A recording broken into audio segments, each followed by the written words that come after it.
Didn't Kissinger said like we have to, it's got to be two against one. Like we have to have one of them be the enemy of the other one. So Russia or China, pick and choose one of them. It can't be them two against us. So, or all three on the same page. I think that's something that Kissinger said many years ago. I haven't heard that, but if he did, I mean, I would personally say that right now we have a lot of issues at home. I would prefer not to be enemies with anyone, but I do also see the flip side where, you know, you have countries like China, who in my opinion, China is a bigger threat to the United States than Russia is.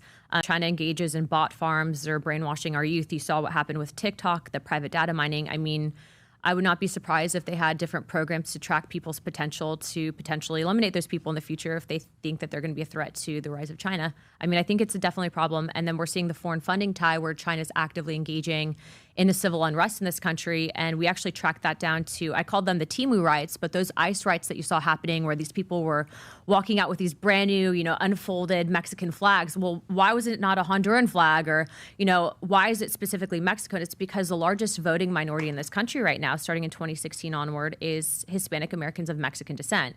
So they tried to take that one issue instead of the George Floyd riots of, you know, the previous President Trump term. It's now the ICE riots. Well, they don't really give a crap about these immigrants. If they did, they wouldn't want the human trafficking and the open borders and the exploitation of corporation and all that.